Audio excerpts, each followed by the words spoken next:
Morning students, कैसे हैं आप सब। उम्मीद करती हूँ आप लोग अच्छे होंगे। आज आपकी वर्कशीट नंबर 34 आई है। इसे अच्छे से लेबल कीजिए, डेट डालिए, क्लास, सब्जेक्ट, अपना नाम, अपने टीचर का नाम लिख लीजिए। आज हम लोग फिर से पढ़ने वाले हैं devotional path to the devil, है ना। भगवान अल्लाह की तरफ जाने का सही रास्ता क्या था। इस डियर स्टूडेंट्स, प्यारे बच्चों, different philosophers have given different view about भक्ति। यानी अलग अलग फिलासफर्स जो थे उन्होंने अलग अलग अपने व्यूज़ पेश किए भक्ति को लेकर। Let us know the views of some philosophers. चलिए आज हम लोग कुछ फिलासफर्स के व्यूज़ देखते हैं कि वो क्या सोचते थे। एक हम लोग देखते हैं शंकरा का, दूसरा हम लोग देखते हैं रामानुजन का। ठीक है, तो देखते हैं शंकरा क्या कहते थे। He was born in Kerala in 8th century. ठीक है, ये 8th सेंचुरी में केरला में पैदा हुए थे, जबकि he was born in Tamil Nadu in 11th century, और ये तमिलनाडु में पैदा हुए थे कब, 11वीं सदी में। ये लिखते हैं he was an advocate of Advaita. ठीक है, ये अद्वैता को मानते थे और उनसे ही इंस्पायर्ड थे। जबकि यहाँ पे बोलते हैं ही प्रोडेड द डायरेक्टिन ऑफ विष्णुवृत्ता, यानी जो आपके वैष्णु लोग थे ना, जो वैष्णु जी को मानते थे, है ना, ये उनको मानने वाले थे। उसके बाद बोलते हैं Advaita says about the oneness of the individual soul and the supreme God which is the ultimate reality। अब बोलते हैं कि जो आपके अद्वैता थे वो ये मानते थे कि इंसान की जो रूह है, इंसान की जो सोल है वो, और जो भगवान है, गॉड है ना, वो एक अल्टीमेट रियलिटी है जो कभी ख़त्म नहीं होंगे। उसके बाद ये कहते थे he thought that Brahmans the only और ultimate reality was formless and without any attributes. अब बोलते हैं कि वो ये मानते थे कि जो ब्रह्मांड है, जो गॉड है, जो भगवान है, वो किसी तरह के कोई क्वालिटीज़, किसी तरह के कोई गुण भी नहीं है उनके अंदर, और ना ही उनका कोई आकार है। वो एक अल्टीमेट रियलिटी है, लेकिन कोई उनका शेप, साइज, नथिंग, कुछ नहीं है उनका। He considered the world around us to be an illusion or माया। कहते हैं कि जो हमारे इर्द गिर्द आपको वर्ल्ड दिख रहा है, दुनिया दिख रही है, वो सिर्फ एक धोखा है या फिर माया है। कहते हैं ना, माया जाल है। अक्सर आपने मूवीज़ में या उसमें साधु संत बाबा लोगों को कहते हुए देखा होगा कि दुनिया जो है सिर्फ माया जाल है, सिर्फ मोह है ये, है ना। And preached renewal of the world and adoption of the path of knowledge to understand the true nature of Brahman and extend salvation। अब बोलते हैं कि वो कहते हैं कि ये जो दुनिया है ये सब धोखा है, इसको आप ना देखें, इसके मोह माया के चक्कर में आप ना पड़े, और आप भगवान के करीब होने का रास्ता तलाश करें। ऐसा कौन सा रास्ता होगा, कौन सी ऐसी जगह होगी जो आपको भगवान के करीब या अल्लाह के करीब ले आएगी। क्लियर है। जबकि हमने पढ़ लिया ये 11वीं सदी में पैदा हुए थे और ये आपके वैष्णु भक्त थे। According to the doctrine of वैष्णुदेवा, यानी आपकी जो वैष्णु विद्या थे, और क्वालिफाइड वर्डनेस the soul even well united with the supreme god remain destiny. कहते हैं कि अगर आप अपनी सोल को भगवान से मिला भी देते हो ना, तो भी ये अलग रहने वाली है, ये कभी एक होने वाली नहीं है। जबकि इनका क्या मानना था कि हमारी सोल और भगवान एक ही चीज़ है ना।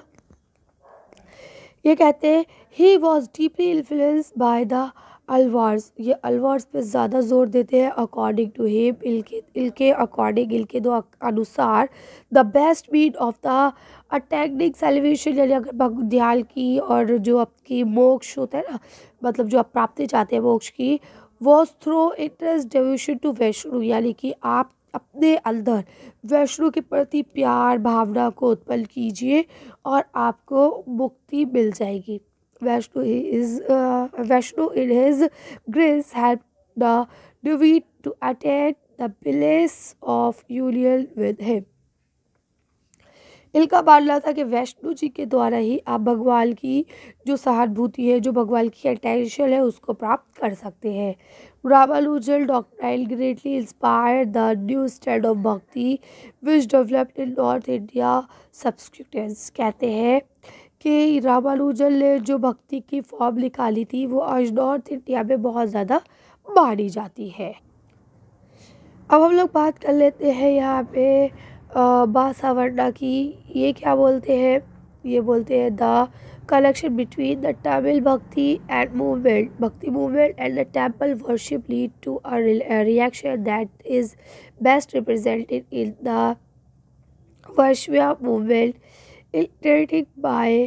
किसने शुरू किया था इसको, यहाँ लिखा हुआ है बसवाला एंड हिज कॉम्पेशन लाइक अलावा प्रभु एंड अक्का देवी। क्लियर है। कहते हैं जो तमिल में भक्ति मूवमेंट शुरू हुआ और जो मंदिर में पूजा करने की जो बात शुरू हुई, उन सब चीज़ों को मिला के जो उनका एक अच्छा रिएक्शन हमें देखने को मिलता है वो हमें इसी में ही देखने को मिलता है।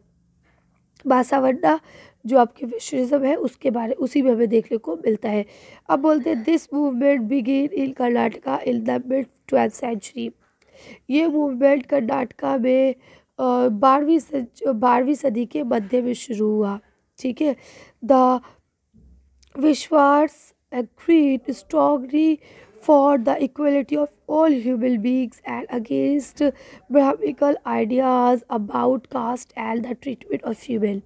कहते हैं कि जो आपके ये बासावरना लोग हुआ करते थे, ये इन्होंने मतलब बहुत ज़्यादा आर्गूमेंट्स किए इसी के ऊपर, इसका विरोध किया कि भाई एक तो सारे इंसान को आप ना बराबर देखोगे, ये जो आपने ब्राह्मण लोगों ने जातिवाद को चला रखा है ना, इसको ख़त्म करो, और जो महिलाओं को बिल्कुल जलील और हकीर निगाह से देखा जाता है, बिल्कुल कमतर समझा जाता है, उनके खिलाफ जो डिस्क्रिमिनेशन किए जाते हैं उसको ख़त्म करो। They were also against all the form of rituals and idol worship। यानी अच्छा वो रिचुअल्स और आइडल वर्शिप जो हुआ करती थी उसके भी सख्त खिलाफ थे। उनका मतलब था कि ये जो आप पूजा पाठ नमाज इबादत ये सब कर रहे हो ना, ये सिर्फ़ और सिर्फ एक ढोंग है। आपको अगर सच्ची भक्ति है तो आप अच्छे इंसान बन के दिखाओ, है ना। आप अपने अंदर जो है क्या लाओ, इंसानियत लाओ, है ना। ये जो आप हवल कर रहे हो, यज्ञ कर रहे हो, हज पे जा रहे हो, ये उस वक्त तक बिल्कुल बेकार है जब आपके अंदर इंसान वाली भावना ना हो, है ना। कि वो वाली बात है, मुंह में तो राम राम है, मुंह में तो अल्लाह अल्लाह है, और बाहर निकलते ही गाली बकना शुरू। तो ये चीज़ें क्या है, गलत है, तो ये इसके खिलाफ थे। फ़िलासफ़ी का मतलब होता है द स्टडी, फ़िलासफ़ी का मतलब होता है the study of ideas and beliefs about the meaning of life is called a philosophy. यानी कि मीनिंग्स, आइडियाज़, बिलीव्स कि हमारी ज़िंदगी है क्या, है ना, उस पर जो भी बातें की जाए, जो भी डिस्कशन किया जाए, उसको हम लोग फ़िलासफ़ी कहते हैं। हु इज़ फ़िलासफ़र, कहते हैं philosopher, the term philosopher comes from the philosophies meaning lover of wisdom. यानी फ़िलासफ़र उसे ही कहा गया जो इसके ऊपर बातें करे, यानी जो आज़ादी को पूरी तरह से पसंद करे। अब रिचुअल्स किसे कहा जाता है, रिचुअल्स का मतलब होता है आपका religious deeds related to worship, है ना, सेक्रीफाइस एक्सेट्रा। जैसे इन्होंने बोला आप सन्यासी बन जाओ, है ना, तो जो ये चीज़ें हैं, है ना, कि आप सन्यासी बनो और आपको सब मिल जाएगा, ये जो आप सेक्रीफाइसेस कर रहे हो, क्योंकि आप अगर सन्यासी बन के तो आप अपने मम्मी पापा भाई बहन, इनफैक्ट अगर आप मैरिड हैं तो आप अपनी बीवी बच्चों सबसे दूर हो जाओगे ना, है बात नहीं। तो इसका मतलब क्या, ये सेक्रीफाइसेस तो हुए। अच्छे अच्छे टेस्टी टेस्टी फूड्स नहीं खा ले, अच्छी अच्छी ड्रेसेस नहीं पहननी, ये सब आप सेक्रीफाइसेस ही तो कर रहे हो, है ना। तो ये चीज़ें जो है उन्होंने क्या कहा, बिल्कुल घटिया है, ये हमें नहीं करनी है ना। आगे चलते हैं। यह देखिए आपको एक्टिविटी दी गई है, try and find out more about the ideas of Shankara and Ramanujan. अब आपको शंकरा और रामानुजन के कुछ और उनके बारे में फाइंड आउट करना है, तो ये आप लोग नेट से देख लेंगे, ये सब चीज़ें अवेलेबल है। ठीक है। मैं आपको नहीं कराने वाली हूँ, मैं आपको ऐसे क्वेश्चन आंसर कराऊंगी जो इम्पॉर्टेंट है। यहाँ पहला लिखा हुआ है कि आपका Shankara was an advocate of the which philosophy, वो कौन सी फिलोसफी को मानते थे। देखिए आप यहाँ से लिख सकते हैं कि भैया वो जो थे वो अद्विता को मानने वाले थे। ठीक है। By whom was Ramanujan influenced, Ramanujan जो है वो किस पे जोर देते हैं। आप यहाँ से लिख सकते हैं he was deeply influenced by the Alvars, वो किसके ऊपर ज़्यादा इन्फ्लुएंस करते थे, अलवार्स के ऊपर। नेक्स्ट लिखा है who were the advocate of विश्राम, अब ये जो आपका वर्षिरिज्म है इसका मानने वाले कौन थे बताएं। आप यहाँ से लिख सकते हैं कि जो आपके बासावर्णा थे और जो उसके कॉम्पिटिशन जो उनके मानने वाले थे, इसमें आपके अलावा प्रभु और आपके अक्का महादेवी, ये लोग इसके अंदर शामिल थे। कर लेंगे। What was the attitude of the विश्वम्स टूवर्ड द कास्ट, कास्ट को लेकर उनका क्या एटीट्यूड था विश्वम्स का, तो हमें पता है वो इक्वल मानते थे। चलिए आंसर देखते हैं। अब यहाँ से लिखेंगे they believed in the equality of the all human being, यानी कास्ट सिस्टम के बारे में वो क्या बोलते थे कि सारे ह्यूमन बीइंग्स जो है वो क्या है, इक्वल है। हमें किसी को बड़ा या छोटा या धर्म या जाति के आधार पर बांटना नहीं चाहिए। या आपको अगला कुछ लिखा how Advaita was different from the वैष्णविता, यानी आपके जो अद्विता है वो वैष्णविता से डिफरेंट अलग कैसे थे। तो चलिए इसका आंसर देखते हैं, वीडियो को फिनिश करते हैं फिर। अब यहाँ आप इन दोनों के बीच का जो डिफरेंस है उसे आसानी से लिख सकते हैं कि अद्विता जो थे वो मानते थे कि गॉड और हमारी जो सोल है दोनों चीज़ें एक है, जबकि जो आपके विश्वविता थे वो ये मानते थे कि अगर आपकी सोल को गॉड से मिला भी दिया जाए तब भी वो अलग ही रहेगी। ठीक है, चलिए तो आज की वर्कशीट को हम लोग यही खत्म करते हैं। आज की वीडियो में बस इतना ही। अगर आपको हमारी वीडियो पसंद आई हो तो प्लीज़ इसे लाइक और शेयर करें। अगर अभी तक आपने हमारे चैनल को सब्सक्राइब नहीं किया प्लीज़ मेरे चैनल को सब्सक्राइब करें। Thank you for watching.